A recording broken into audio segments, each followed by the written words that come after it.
کا گھوڑا ہلاک کر دیا جائے اور اس کا خون بہایا گیا، یعنی اس آدمی کا گھوڑا راہ خدا میں دوران جہاد ہلاک ہو گیا، گھوڑا بھی ہلاک ہو گیا، اور پھر خود آخرکار اس مجاہد کی بھی جان اللہ کے راستے میں قربان ہوگی۔ تو جس آدمی کا گھوڑا ہلاک کر دیا جائے راہ خدا میں اور اس کا خون بہا دیا گیا، یعنی وہ مجاہد اللہ کے راستے میں شہید ہو گیا۔ میں نے عرض کیا کون سا وقت بہتر ہے؟ ارشاد ہوا اخیر شب کا درمیانی وقت، یعنی عبادت کے لیے اللہ کے حضور کھڑے ہو کر ہم اگر عبادت کرنا چاہیں تو وہ دن کے 8 پہر میں، دن کے 24 گھنٹوں میں عبادت کے لیے سب سے بہتر فضیلت والا وقت کون سا؟ تو فرمایا گیا کہ رات، آخری رات کا جو درمیانی حصہ ہے، رات کا جب آخری حصہ شروع ہوتا ہے آدھی رات کے بعد، آدھی رات کے بعد جو بالکل رات کا آخری حصہ ہے، اس آخری حصے کا جو درمیانی حصہ ہے وہ سب سے زیادہ فضیلت والا ہے، کیونکہ رات کا جو آخری حصہ ہوتا ہے اس میں ہر روز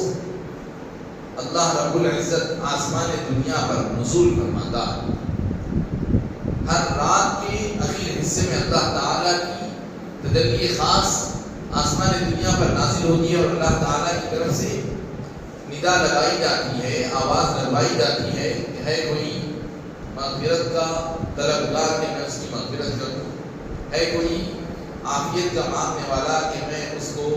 اس کی مصیبت سے چھٹکارا دے دوں، ہے کوئی روزی کا مانگنے والا کہ میں اس کو روزی دے دوں، ہے کوئی فلاں چیز کا مانگنے والا کہ میں اس کو فلاں چیز دے دوں، ہے کوئی اس طرح کا طلبگار کہ میں اس کو ایسا ایسا کر دوں۔ یہ رات کے اخیر حصے میں روزانہ اللہ کی طرف سے آواز لگائی جاتی ہے، اور یہی معاملہ شب برات میں بجائے آدھی رات کے بعد ہونے کے بالکل سورج ڈوبتے ہی ہو جاتا، روزانہ سورج ڈوبتے ہی نہیں ہوتا ہے، روزانہ رات آدھی رات ہو کر رات کا آخری وقت جب شروع ہوتا ہے جب یہ اللہ کی رحمت خاصہ نازل ہوگی۔ لیکن شب برات کے لیے خصوصیت اسی وجہ سے کہ شب برات میں جو ہی مغرب کا وقت شروع ہوا اللہ کی رحمت خاصہ کا نزول شروع ہو جاتا، تو اس لیے عبادت کے لیے 8 پہر میں یہ جو 8واں پہر رات کا آخری حصہ یہ سب سے زیادہ ہوتا ہے۔ امام احمد نے اس کی روایت کی انسان کی نجات 3 چیزوں پر منحصر ہے۔ حضرت معاذ بن جبل رضی اللہ عنہ سے روایت ہے، حضرت معاذ بن جبل رضی اللہ عنہ یہ صحابہ میں سے ان صحابہ سے تعلق رکھتے ہیں جو فقہا کے درجے میں تھے، مفتی درجے کے تھے، بلکہ مجتہد تھے۔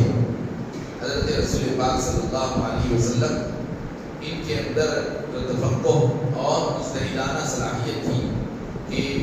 مسائل فقہ کو خوب جانتے اور قرآن اور حدیث میں اگر کوئی مسئلہ بظاہر نہ مل سکے تو اپنے پاس جو علم تھا اس علم کی روشنی میں اس مسئلے کو حل کرنے کی صلاحیت رکھتے تھے۔ یہ حضرت معاذ بن جبل رضی اللہ عنہ ایک موقع پر رسول پاک صلی اللہ علیہ وسلم ان سے دریافت فرمائے، جب آپ حضرت معاذ بن جبل کو یمن کو روانہ فرما رہے تھے خادم بنا کر، وہاں کا گورنر بنا کر، وہاں کے لوگوں کے شرعی مسائل کو حل کرنے کے لیے، ان کے تنازعات کا تصفیہ کرنے کے لیے، اور پھر وہاں کے امور حکومت کو سنبھالنے کے لیے بحیثیت خادی اور گورنر حضور ان کو یمن کے لیے، یمن میں ایک مقام ہے جنت کے مقام کے لیے خادم بنا کر روانہ فرمائے۔ تو اس موقع پر حضور ان سے دریافت فرماتے ہیں حضرت معاذ سے کہ اے معاذ کہ تم کس طریقے سے کوئی فیصلہ بیان کرو گے اور کسی مسئلے کے حکم کو بیان کرو گے؟ تو انہوں نے کہا کہ اللہ کی کتاب کی روشنی میں کسی مسئلے کے حکم کو بتا دوں گا، بیان کروں گا۔ تو پھر حضور فرمائے کہ اگر تم کو اللہ کی کتاب میں اس مسئلے کا حل، اس کا جواب نہ مل سکے تو کیا کرو گے؟ تو انہوں نے عرض کیا کہ حضور میں اللہ کے رسول کی سنت سے اس کا حل نکالوں گا۔ تو پھر حضور فرمائے کہ اگر سنت میں بھی اگر تم کو اس کا کوئی حل نہ مل سکے تو تب کیا کرو گے؟ تو انہوں نے عرض کیا کہ اجتہد برأیی، کہ میں اپنی رائے کو کام میں لاؤں گا، اپنی رائے سے کام لوں گا، اپنی بھرپور کوشش کر کر اپنی عقل کو نچوڑ کر اپنی رائے سے کام لوں گا، قرآن اور حدیث کی روشنی میں میری کیا رائے بنتی ہے اس کو میں اس کے ذریعے سے اس مسئلے کا حل ڈھونڈ نکالوں گا۔ تو اسی کو شریعت میں کہتے ہیں قیاس۔ تو رسول پاک علیہ السلام ان کی اس جواب پر بہت خوش ہوئے اور مطمئن ہوئے اور ارشاد فرمائے اللہ کا شکر ہے، الحمدللہ الذی وفق رسول رسولی لما یحب ربنا ویرضا، کہ تمام تعریف اور شکر اس اللہ وحدہ لا شریک کے لیے سزاوار ہے جس نے نیک توفیق بخشی اپنے رسول کے قاصد کو۔ رسول ہے حضرت نبی پاک علیہ السلام، رسول ہے نبی پاک علیہ السلام رسول ہے اور حضور کے بھیجے ہوئے فرستادہ قاصد ہیں حضرت معاذ بن جبل۔ تو حضور فرمائے کہ تمام تعریف اس اللہ کے لیے سزاوار ہے جس نے نیک توفیق بخشی اپنے رسول کے بھیجے ہوئے قاصد اس کام کی جو اللہ اور اس کا رسول پسند کرتے ہیں۔ تو یہ ہے حضرت معاذ بن جبل رضی اللہ عنہ، کہتے ہیں کہ میں نے حضرت رسول اللہ صلی اللہ علیہ وسلم کو فرماتے ہوئے سنا کہ جو شخص اللہ سے اس حالت میں ملے کہ اس نے اس کے ساتھ کسی کو شریک نہیں ٹھہرایا، دوسری بات یہ کہ بد وقتہ نماز ادا کرتا، تیسری بات یہ کہ رمضان کے روزے رکھا تو اس کی بخشش ہوگی، کہ شرک نہ کرتا تھا، بد وقتہ نمازوں کا اہتمام کرتا تھا، رمضان کے فرض روزے اہتمام سے رکھتا تھا تو اس کی بخشش ہوگی۔ حضرت معاذ کہتے ہیں میں نے عرض کیا یا رسول اللہ اس کی خوشخبری لوگوں کو دے دوں، اس بات کی خوشخبری کیا لوگوں کو سنا دوں کہ جو آدمی ایمان کے ساتھ رہے اور اللہ کے ساتھ شرک نہ کرے اور بد وقتہ نمازوں کو پابندی سے ادا کیا کرے اور رمضان کے روزے رکھ لیا کرے تو اس کے لیے جنت کی جو بشارت ہے کہ میں لوگوں کو عام طور پر سنا دوں؟ آپ نے فرمایا ان کو چھوڑ دو کہ وہ عمل کریں، کہ یہ ایمان کی حقیقت یہ ہے اپنی جگہ، لیکن مگر تم جا کر اس کو لوگوں میں مت بیان، لوگوں کو چھوڑو کہ اپنے دین پر اپنے دین کے تقاضوں پر عمل کرنے کے لیے ان کو چھوڑ ڈالو تاکہ وہ دین کے معاملے میں جستجو کرتے رہیں اور رغبت کرتے رہیں اور زیادہ سے زیادہ نیکیوں کے لیے کوشش کرتے رہیں، ورنہ پھر اگر ان کے سامنے یہ بات بیان کی جائے گی تو لوگ صرف کلمہ پڑھ لیں گے، شرک سے بچ جائیں گے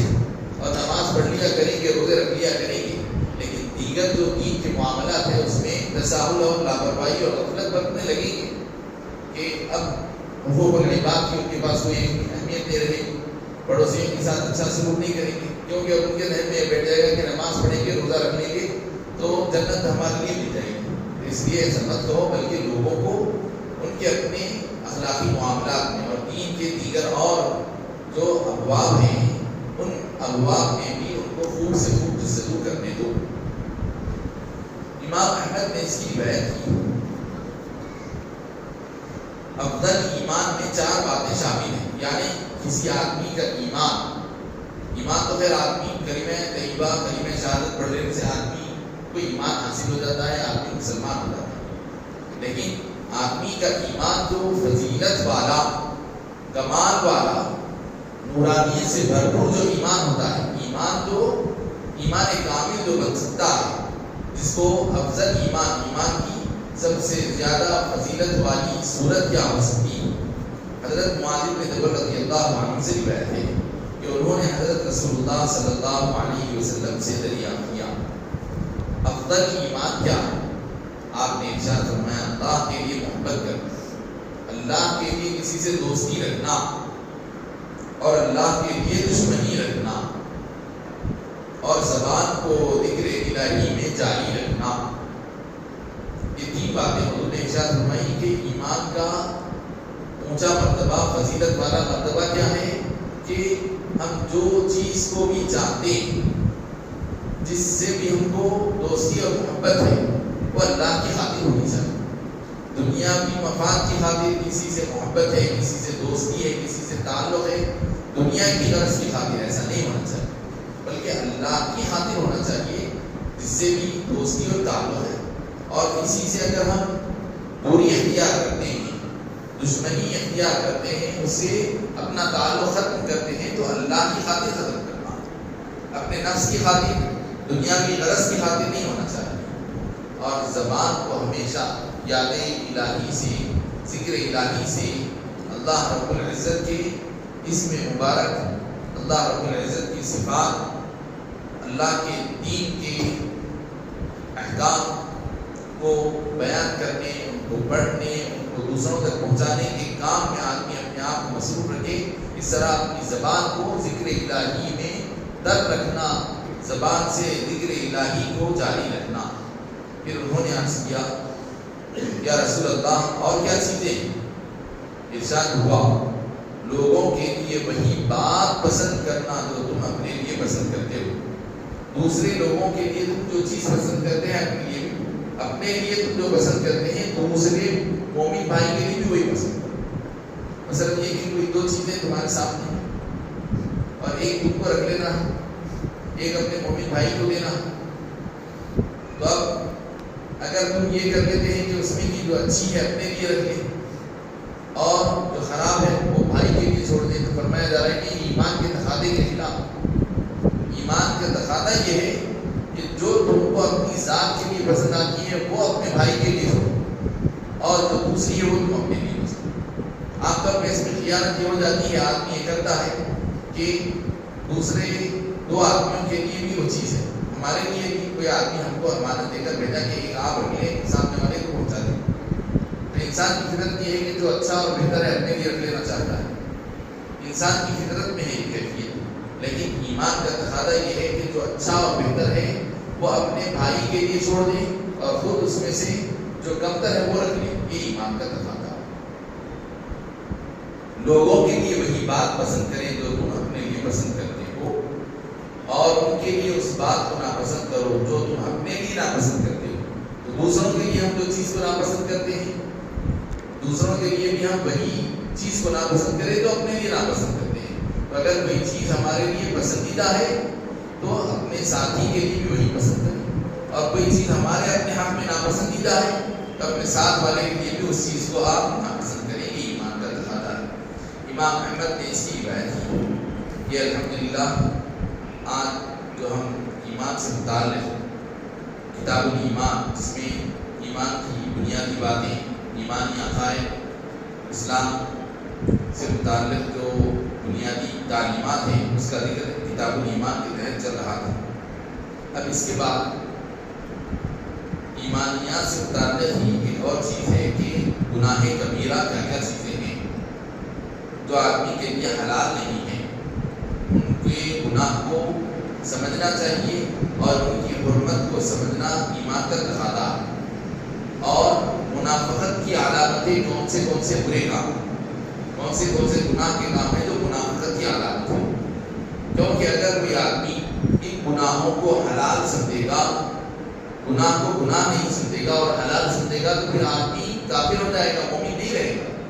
شریعت میں ایک تو یہ ہے کہ آدمی شرک اور بت پرستی سے بچے، لیکن اس کے ساتھ ساتھ یہ بھی ہے کہ اللہ نے جس چیز کو حرام قرار دیا اس کو حرام مانے، اور اللہ نے جس چیز کو حلال رکھا اس کو حلال رکھے.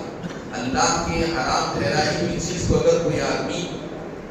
حلال بنا لیتا ہے، حلال مانتا ہے، اللہ نے اس کو حرام کر دیا لیکن آدمی حلال مانتا ہے، اور اللہ نے جس چیز کو حلال بنایا اس کو حرام کرتا ہے، تو اس سے آدمی کافر ہو جاتا ہے. انشاءاللہ ہم اس بات کو آئندہ کی نشست میں شروع کریں گے. اس کے ساتھ ہم 2-4 احکام کی